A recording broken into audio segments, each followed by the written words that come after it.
Uniform convergence of sequence of continuous functions. Last class के अंदर ये टॉपिक हमारा चल रहा था और इसी की कुछ प्रॉब्लम्स हम डिस्कस कर रहे थे। कुछ और इसके अंदर हम प्रॉब्लम्स लेते हैं, ठीक है, कंटिन्यूटी वाले के अंदर, फिर इससे आगे बढ़ेंगे। ये जो लेक्चर सीरीज आप अटेंड कर रहे हैं यूनिफॉर्म कन्वर्जेंस की, ठीक है, अगर आप इस कंप्लीट लेक्चर सीरीज को अटेंड करते हैं, क्योंकि अभी हम यूनिफॉर्म कन्वर्जेंस के अंदर जो भी बेसिक कॉन्सेप्ट्स काम में आते हैं, जो भी कंडीशंस काम में आती है इसके अंदर, वो सारा एक के एक 1 बाय 1 हम इसको कंप्लीट कर रहे हैं।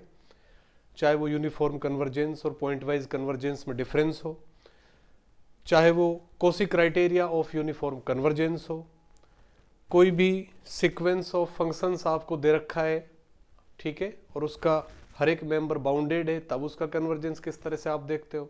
सीक्वेंस ऑफ फंक्शंस दे रखा है कंटिन्यूअस फंक्शंस का, ठीक है, उसका कन्वर्जेंस के लिए क्या क्या कंडीशंस होती हैं। एमएन टेस्ट एक इम्पोर्टेंट टेस्ट हमने किया है, एमएन टेस्ट। तो जो भी लेक्चर्स यूनिफॉर्म कन्वर्जेंस के चल रहे हैं, बेहद बेसिक लेक्चर्स यहाँ पर हमारे चल रहे हैं और बेसिक जितने भी प्रॉब्लम्स हैं वो हम साथ के साथ करते जा रहे हैं। हर एक जो भी कंडीशन हम लिखवा रहे हैं, हर एक के करस्पॉन्डिंग कोई ना कोई एग्जाम्पल मैं आपको प्रोवाइड करवा रहा हूँ। जब इसको कंप्लीट हम कर लेंगे तो फिर कुछ कॉम्पिटिटिव एग्जाम्स के क्वेश्चंस भी हम सॉल्व करेंगे। तो अगर इस लेक्चर सीरीज को आप अटेंड करते हैं कंप्लीट, तो आपका क्वेश्चन चाहे वो आईआईटी जेईई के अंदर पूछा जा रहा है, चाहे वो क्वेश्चन आपकी बीएससी के एग्जाम के अंदर पूछा जा रहा है, चाहे आपका क्वेश्चन एमएससी के एग्जाम में पूछा जा रहा है, चाहे कोई सीएसआईआर, नेट, गेट या कोई भी आप पीएचडी एंट्रेंस टेस्ट देने जा रहे हैं वहां पर पूछा जा रहा है, यूनिफॉर्म कन्वर्जेंस का कंप्लीट कॉन्सेप्ट और उसके आइडिया इस लेक्चर सीरीज में आपको मिलेंगे। इसलिए अच्छे से इस लेक्चर सीरीज को अटेंड करिए। किसी भी एक बुक को आप फॉलो करिए, उस बुक से प्रॉब्लम, जैसे मैं यहाँ पर जो पढ़ा रहा हूँ, इसके अंदर जो लेक्चर सीरीज चल रही है, इसमें जो बुक में फॉलो कर रहा हूँ वो अपनी introduction to real analysis by S K. Mapa, काफ़ी फेमस बुक है, इंडियन ऑथर की ही बुक है, काफ़ी अच्छी किताब है। तो यूनिफॉर्म कन्वर्जेंस बहुत अच्छा इस बुक के अंदर दिया हुआ है। इसी से मैं प्रॉब्लम्स वगैरह ले रहा हूँ, इसी के बेस पर जो भी रिजल्ट्स हैं हम वो यहाँ पर लिख रहे हैं। तो कोई भी एक बुक आपके पास जो भी अवेलेबल है उसको रखिए, एक बुक फॉलो करिए और फिर उसकी प्रॉब्लम्स को सॉल्व करिए। आप अभी जितना आपको करवाया जा रहा है उतना मेरे साथ साथ आप करते रहिए। फिर जब एक बार कंप्लीट हो जाएगा तो अपन रेंडमली क्वेश्चंस यहाँ पर सॉल्व करेंगे, क्योंकि अभी मैं केवल सीक्वेंस पर फोकस कर रहा हूँ। सीक्वेंस के बाद मुझे सीरीज पर भी जाना है। इनफाइनाइट सीरीज अगर आपको दे रखी है तो वहां पर सीक्वेंस ऑफ जो फंक्शंस की सीरीज है, ठीक है, सीरीज ऑफ फंक्शंस अगर आपको दे रखी है तो वहां पर फिर कन्वर्जेंस कैसे आप देखते हो, उसका यूनिफॉर्म कन्वर्जेंस कैसे देखना है वो भी हम देखेंगे। लेकिन अभी केवल किस पर चल रहे हैं हम, सीक्वेंस ऑफ फंक्शंस के कन्वर्जेंस पर, ठीक है। और सीक्वेंस ऑफ फंक्शंस का जो कन्वर्जेंस है वही concept as it is sequence of या जो सीरीज ऑफ फंक्शंस है वहां पर अप्लाई होगा। केवल वहां पर यह कि उस सीरीज की कुछ टर्म लेकर हम एक सीक्वेंस बना देंगे और फिर उस सीक्वेंस पर सेम वही कॉन्सेप्ट अप्लाई होंगे जो यहां पर चल रहे हैं आपके। इसलिए ये जो क्लासेज चल रही है काफी इंपॉर्टेंट क्लासेज हैं आपके लिए। और टॉपिक इस तरह का है यूनिफॉर्म कन्वर्जेंस कि आप किसी भी एग्जाम में चले जाइए, यूनिफॉर्म कन्वर्जेंस के क्वेश्चंस आपको 100% मिलने वाले। तो कुछ और प्रॉब्लम्स, क्योंकि लास्ट क्लास में uniform convergence of sequence of continuous functions हमारा चल रहा था, उसमें मैंने कुछ कंडीशंस आपको बताई थी कि अगर for every n f n is continuous then, और सीक्वेंस कैसा है, यूनिफॉर्मली कन्वर्जेंट है, तब जो लिमिट फंक्शन है वो भी क्या होगा, कन्वर्जेंट होगा। If for every n f n is continuous, for every n f n is continuous and sequence of functions is pointwise convergent, तब लिमिट फंक्शन का कंटिन्यूअस होना कोई जरूरी नहीं है। अगर सीक्वेंस ऑफ फंक्शन का हर एक मेंबर कंटिन्यूअस है, लिमिट फंक्शन भी कंटिन्यूअस है, तब सीक्वेंस ऑफ फंक्शंस का यूनिफॉर्म कन्वर्जेंट होना कोई जरूरी नहीं है। इसी तरह से अगर हर एक मेंबर कंटिन्यूअस है, ठीक है, लेकिन लिमिट फंक्शन कंटिन्यूअस नहीं है, then you can claim that sequence of functions is not uniformly convergent. तो ये चार चीजें मैंने आपको लास्ट लेक्चर में बताई थी, उसी के बेस पर कुछ और प्रॉब्लम्स मैं यहाँ पर डिस्कस कर रहा हूँ। लिखिए एक और क्वेश्चन।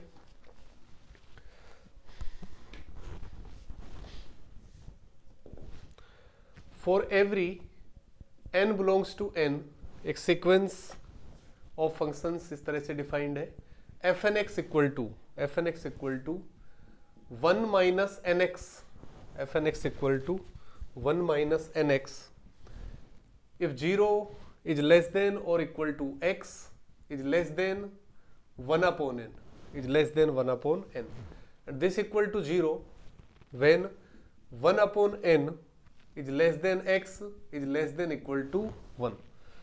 ठीक है, तो इसका इंटरवल 0,1 पर, ठीक है, इंटरवल 0,1 पर हमें चेक करना है कि ये जो सीक्वेंस ऑफ फंक्शंस है ये यूनिफॉर्मली कन्वर्जेंट है या नहीं है।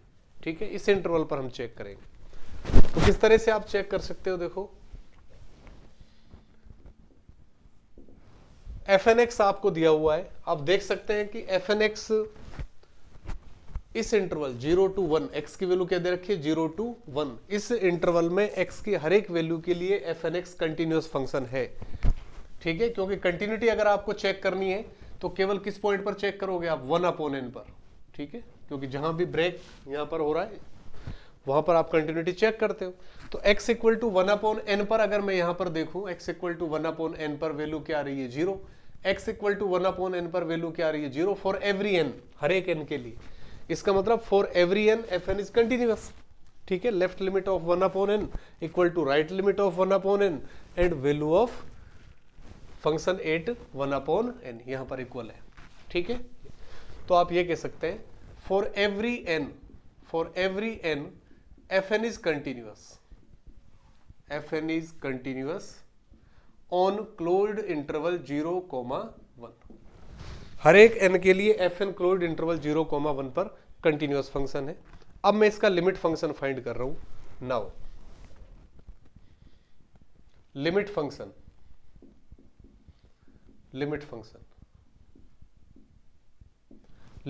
में लिखूं इसका fx इक्वल टू क्या होगा, देखो अगर x इक्वल टू में 0 लेता हूं, x इक्वल टू 0 पर fnx क्या आ रहा है आपका, x इक्वल टू 0 रखा तो 1 आ रहा है, यानी कि सीक्वेंस के हर एक टर्म 1 बनेगी। fn अगर 1 आ रहा है इसका मतलब f1 f2 f3 and so on her एक टर्म 1 बन रही है।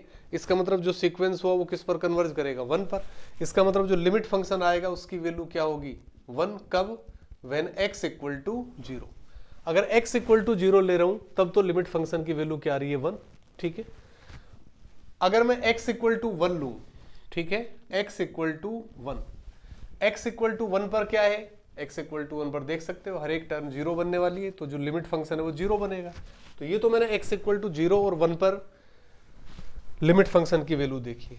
अगर x ओपन इंटरवल 0,1 के अंदर आ रहा है, if x is element of open interval 0,1, तब इसकी वैल्यू क्या होगी। ठीक है, तो ये आप इस तरह से देख सकते हो। मैं कोई भी पॉइंट ले लेता हूं, suppose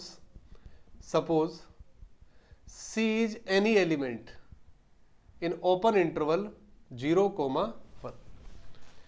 If C is any element in open interval 0,1, that is क्या होगा, C is greater than 0, C is greater than 0, इस तरह से मैं लिख सकता हूँ C is greater than 0 and C is less than 1। यही इसका मतलब, C 0 से तो बड़ा होगा, 1 से क्या होगा, छोटा होगा। If C is greater than 0, then what happens? This implies या आर्किमीडियन प्रॉपर्टी में काम में ले रहा हूं, Archimedean property of real numbers, Archimedean property of real numbers. I am applying Archimedean property of real numbers. क्या है आर्किमीडियन प्रॉपर्टी? ये होती है कि if x is greater than 0, Archimedean property को लिखने के अलग अलग डिफरेंट वेज हैं। ठीक है, 4-5 अलग अलग तरह से उसको आप लिख सकते हो, मैं इसको काम में ले रहा हूं। If x is greater than 0 is a real number, then there exist a natural number capital N belongs to N such that nx is greater than 1, such that nx is greater than 1। ये property मैं यहां पर काम में ले रहा हूं। So using Archimedean property of real numbers, there exist a natural number n belongs to capital N such that n into c is greater than 1, और this implies 1 upon n is less than c and c is what? Less than 1। c is what? Less than 1। इसको मैं इस तरह भी लिख सकता हूं, and 1 upon n is greater than 0। So 1 upon n is greater than 0 and 1 upon n is less than c and c is less than 1। तो अगर इस इंटरवल की बात करूं मैं 0,1 इंटरवल की, 0,1 इंटरवल में 1 अपॉन n हमेशा क्या आ रहा है? लेस देन c आ रहा है। इस इंटरवल के अंदर 1 अपॉन n हमेशा इस कंडीशन को क्या कर रहा है? सेटिस्फाई कर रहा है। तो c मैंने इसका कोई भी पॉइंट लिया है, अगर c को मैं x से रिप्लेस कर दूं, इसका मतलब 1 अपॉन n क्या है? Less than x। 1 upon n is less then x। तो यहां पर देख लीजिए, इसमें 1 upon n less than x किस पर आ रहा है? यहां पर आ रहा है 1 upon n less than x, ठीक है, क्योंकि यहां पर तो 1 अपॉन x से ग्रेटर देन जा रहा है, जबकि हम कह रहे हैं कि अगर ओपन इंटरवल का कोई भी पॉइंट c ले रहा हूं तो c इस कंडीशन को सेटिस्फाई कर रहा है। इसका मतलब अगर कोई पॉइंट x लूंगा मैं इसके अंदर, तो x भी इस कंडीशन को सेटिस्फाई करेगा। तो ये वाली कंडीशन कहां पर आ रही है? इस वाले पार्ट में। और यहां पर फंक्शन की वैल्यू क्या आ रही है? 0। इसका मतलब इस केस में जो लिमिट फंक्शन बनेगा वो क्या बनेगा? 0। क्लियर? तो इस तरह से लिमिट फंक्शन मैंने फाइंड किया है। इसको मैं ये भी लिख सकता हूं, दिस इज इक्वल टू ये आ गया मेरे पास 1 when x इक्वल टू 0 और 0 when x is greater than 0 and less than और इक्वल टू 1। इस तरह से मैंने लिख दिया इसको, ठीक है। x 0 से तो बड़ा है और साथ ही 1 हो या 1 से छोटा हो, दोनों ही केसेज में वैल्यू 1 है। इसको मिलाकर मैंने ये लिख दिया। अब यहां पर आप देख सकते हो x इक्वल टू 0 पर फंक्शन की वैल्यू 1 है। x की 0 पर या 0 की अगर मैं राइट लिमिट देखूं तो किसके बराबर आ रही है? 0 की। इसका मतलब x इक्वल टू 0 पर फंक्शन fx क्या नहीं है? कंटिन्यूअस नहीं है। This implies fx is not continuous it x equal to 0। और fx अगर x इक्वल टू 0 पर कंटिन्यूअस नहीं है, this implies sequence of functions fn is not uniformly convergent on closed interval 0,1। तो इस इंटरवल पर sequence of functions fn uniformly convergent नहीं होगा। क्यों? क्योंकि अगर हर एक n के लिए fn कंटिन्यूअस है और यूनिफॉर्म कन्वर्जेंस हो, तब लिमिट फंक्शन को भी क्या होना चाहिए? कंटिन्यूअस होना चाहिए। अगर हर एक fn कंटिन्यूअस है लेकिन लिमिट फंक्शन कंटिन्यूअस नहीं है, तब सीक्वेंस ऑफ फंक्शंस जो आपको दे रखा है वो यूनिफॉर्मली कन्वर्जेंट नहीं हो सकता, ठीक है। तो एक इंपॉर्टेंट रिजल्ट है। इस टाइप की प्रॉब्लम्स खूब आपसे कॉम्पिटिटिव एग्जाम्स में पूछी जाती है। तो इसमें एक कॉन्सेप्ट जो काम में हमारे आया है, आर्किमिडियन प्रॉपर्टी, ठीक है। नेक्स्ट प्रॉब्लम लें इसकी।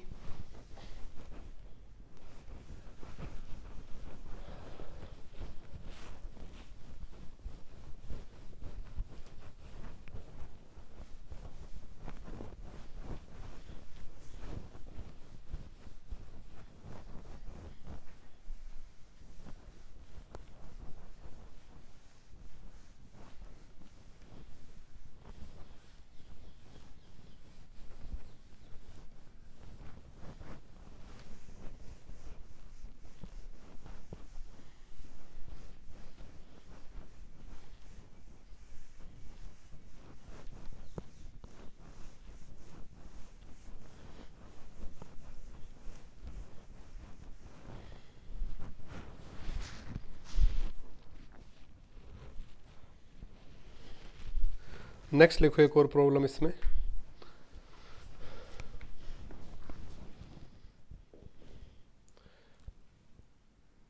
F n x equal to n x upon 1 plus n x, ठीक है, provided x is greater than equal to 0। x is greater than equal to 0।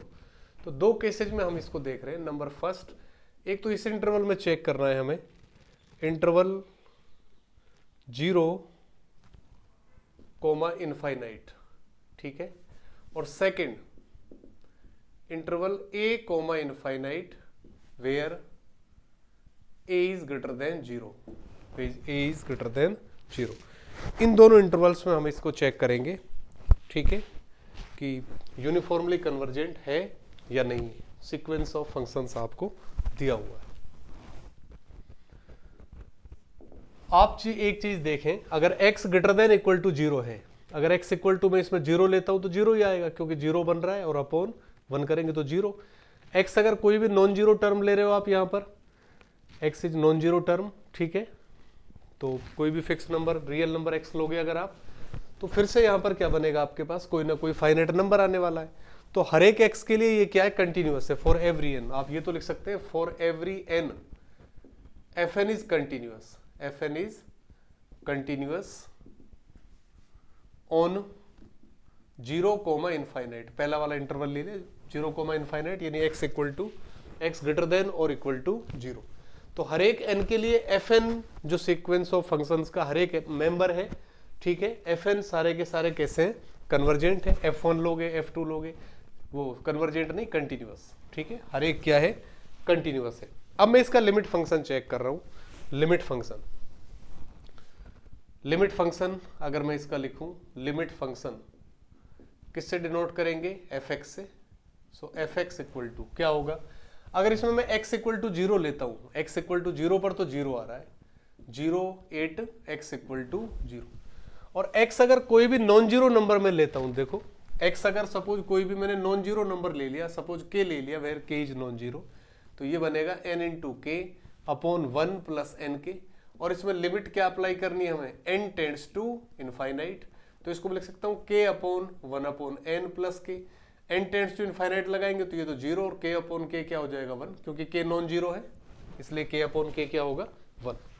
तो इस केस में जब नॉन जीरो है, when x is non zero, when x is non zero, उस case में जो लिमिट हमारे पास आ रही है वो क्या है, 1 है।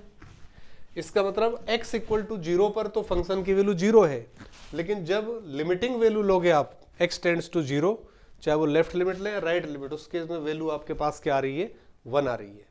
इसका मतलब क्या हुआ कि ये जो फंक्शन fx है वो x इक्वल टू 0 पर कन्वर्जेंट, वो कंटिन्यूअस नहीं है। This implies fx is not continuous, fx is not continuous at x equal to 0, at x equal to x equal to 0 पर ये कंटिन्यूअस नहीं है। अब आप ध्यान दो, for every n fn is continuous, limit function is not continuous. This implies sequence of functions fn is not uniformly convergent on interval 0 comma infinite. तो 0 comma infinite यानी जिस इंटरवल में 0 शामिल है, उस इंटरवल में sequence of function uniformly convergent नहीं होगा, ठीक है। अब मैं सेकंड इंटरवल की बात करता हूं। इसमें सेकंड वाले इंटरवल को हम देखें। सेकंड, अगर मैं ये इंटरवल ले रहा हूं a comma infinite where a is greater than 0। अब मैंने 0 को तो यहां से हटा दिया है, 0 को। इस केस में लिमिट फंक्शन क्या होगा, fx, अगर 0 के अलावा आप ले रहे हो तो लिमिट फंक्शन 1 है, देन fx इक्वल टू किसके, 1 के, fx इक्वल टू 1। तो मोड fnx माइनस fx में निकाल सकता हूं। इसमें मोड fnx माइनस fx की वैल्यू क्या होगी, मोड fnx माइनस fx की वैल्यू क्या लिख सकते हैं हम, mod nx upon 1 plus nx और minus 1 which is equal to, LCM लेंगे इसमें तो nx तो कैंसिल, ये बचेगा nx और 1 माइनस nx, तो 1 अपॉन क्या बच रहा है यहां पर, nx, क्या आ गया 1 अपॉन nx, ठीक है, इस तरह से आ रहा है। और ये फंक्शन किस तरह का है, डिक्रीजिंग फंक्शन। अगर इस इंटरवल की बात करो, क्योंकि a नॉन ग्रेटर देन 0 तो इसमें ग्रेटर देन 0 आ रहे हैं सारे एलिमेंट, ठीक है। तो जैसे जैसे x की वैल्यू आप इंक्रीज करते जाओगे, वैसे 1 अपॉन n तो पॉजिटिव ही रहना है। तो ये पूरा का पूरा फंक्शन है, लगातार क्या होगा, डिक्रीज होगा। इसका मतलब इसकी जो मैक्सिमम वैल्यू मिलेगी इसकी आपको, वो इंटरवल के पहले पॉइंट पर मिलेगी। अगर फंक्शन डिक्रीज हो रहा है, फंक्शन कैसा है, डिक्रीज है, तो हाईएस्ट वैल्यू कहां पर मिलेगी, इंटरवल के इनिशियल पॉइंट पर।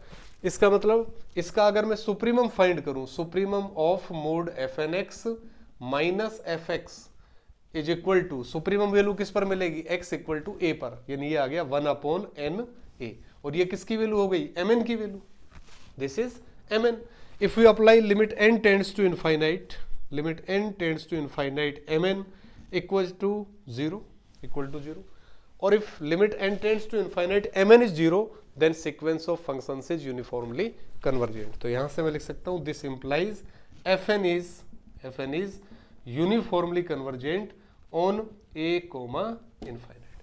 तो 0 कोमा इनफाइनाइट पर तो यूनिफॉर्मली कन्वर्जेंट नहीं है, लेकिन इंटरवल a कोमा इनफाइनाइट पर यहां पर जो सीक्वेंस ऑफ फंक्शंस मैंने लिखा है वो क्या होगा, यूनिफॉर्मली कन्वर्जेंट होगा। ठीक है, एक और प्रॉब्लम लिखिए इसमें, next problem.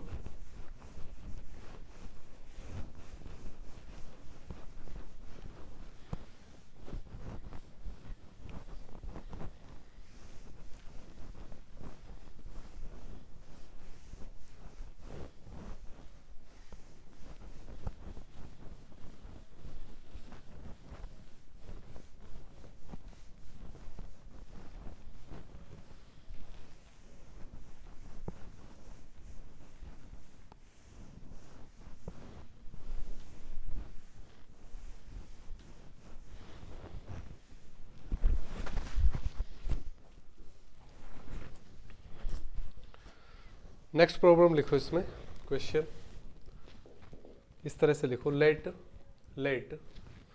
A function g, let a function g be continuous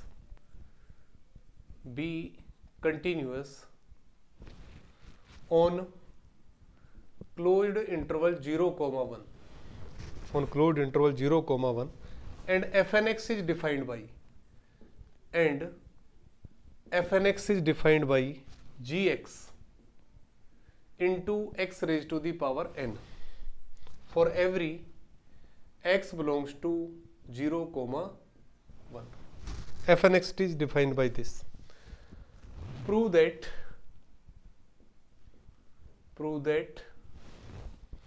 the sequence fn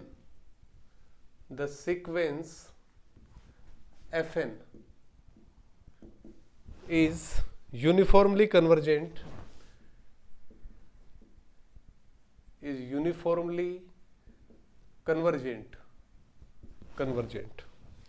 on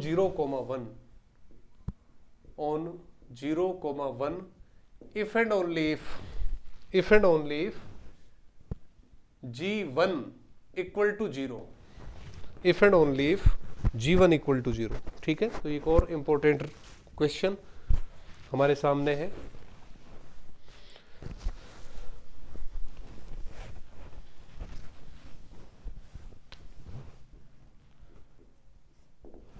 ठीक है, तो यहां पर g एक कंटिन्यूअस फंक्शन दिया हुआ है आपको। ठीक है, g क्या दे रखा है, कंटिन्यूअस फंक्शन है। If g is continuous function then obviously it is bounded function. ठीक है, क्योंकि g कंटिन्यूअस है क्लोज्ड इंटरवल पर, और आपने एक थ्योरम पढ़ी है, boundedness theorem.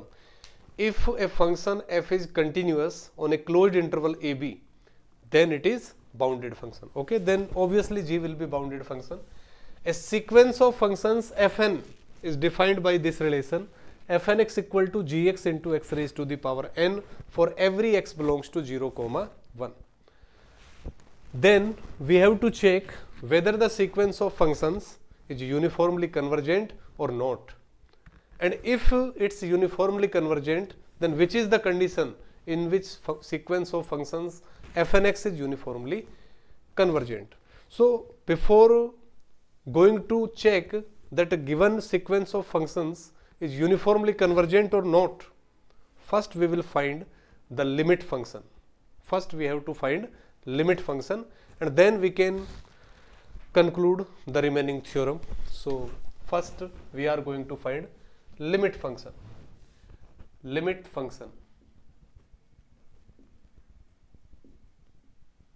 Fx equal to, limit function fx equals to, so look here,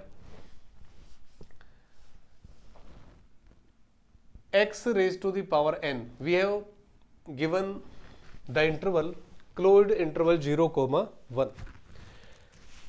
and if we find limit n tends to infinite, limit n tends to infinite xn, then what will be it?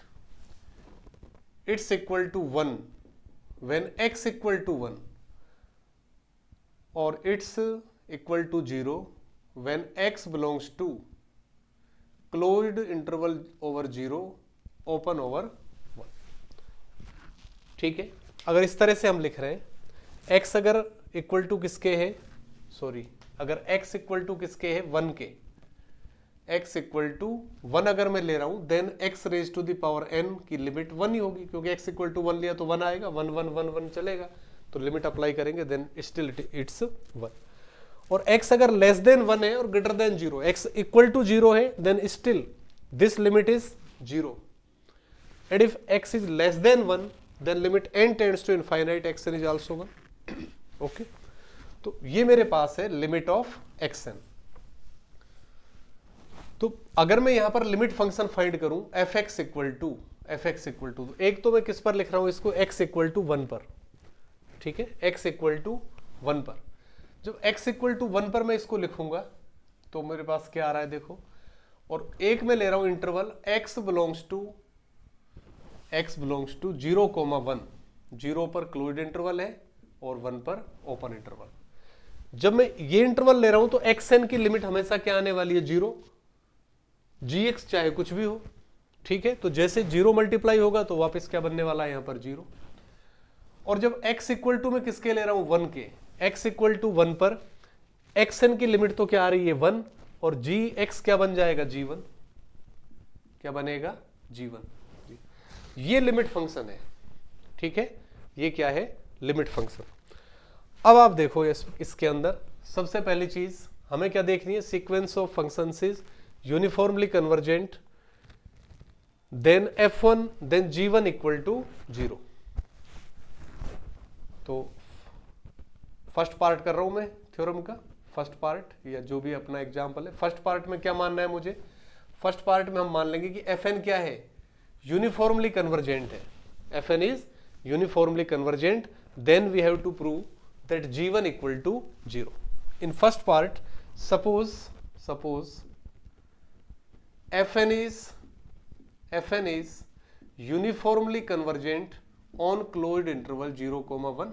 ये मैंने assume कर लिया that sequence of functions is uniformly convergent. If sequence of functions is uniformly and for every n belongs to n, fn is continuous. Check it. For every n belongs to n, fnx is continuous. Why? Because xn is continuous function over this interval. G is provided that is a continuous function. If G is continuous function, xn is continuous function over this interval, then product of two continuous functions is again a continuous function. दो continuous functions का multiplication अगर आप करते हो, product आप करते हो, वापस क्या मिलेगा आपको, continuous function. So for every n, fn is continuous function. fn is continuous function. अब मैं रिजल्ट पर आ रहा हूं. If for every n, fn is continuous function and sequence of function is uniformly convergent, then what will happen? Its limit function must be continuous. This implies limit function must be continuous. Limit function must be continuous. और limit function ये है इसका, limit function continuous होने के लिए क्या होना पड़ेगा, इसको 1 की जो लिमिट आ रही है यहां पर लेफ्ट लिमिट, वो तो क्या आ रही है 0, 1 पर वैल्यू क्या है g1. Limit function must be continuous. For this क्या होगा, g1 must be equal to 0, क्योंकि g1 अगर 0 हो गया आपका, तब आपकी 1 की लिमिट इस इंटरवल के अंदर जो फंक्शन है लिमिट फंक्शन वो क्या हो जाएगा, कंटिन्यूअस. तो फर्स्ट पार्ट प्रूव हो गया. फर्स्ट पार्ट में हमने क्या अज्यूम किया, that fn is sequence of uniformly convergent functions, ठीक है, या uniformly convergent sequence of functions. and we can see that for every small n belongs to capital N, Fn is continuous. Fn is continuous, being product of two continuous functions. If for every n Fn is continuous and sequence of functions Fn is uniformly convergent, then what happens? Limit function must be continuous. Okay, so limit function fx must be continuous, and for continuity of fx, g1 must be equal to 0. g1 must be equal to 0. This is the first part. Its converse part,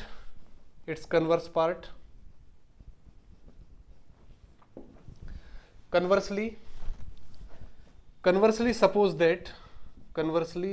that fx conversely suppose that g1 equal to 0. g1 equal to 0.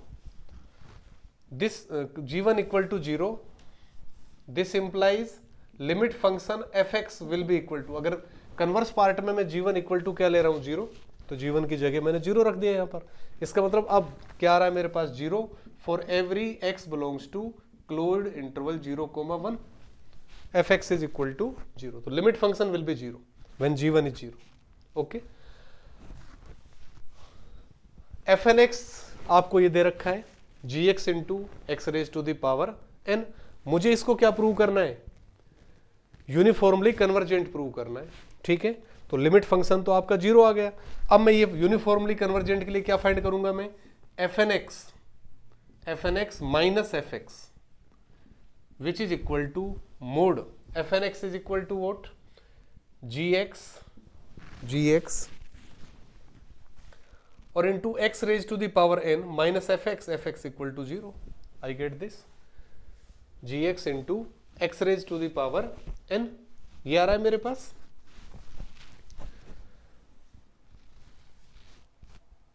इसकी value मुझे check करनी है.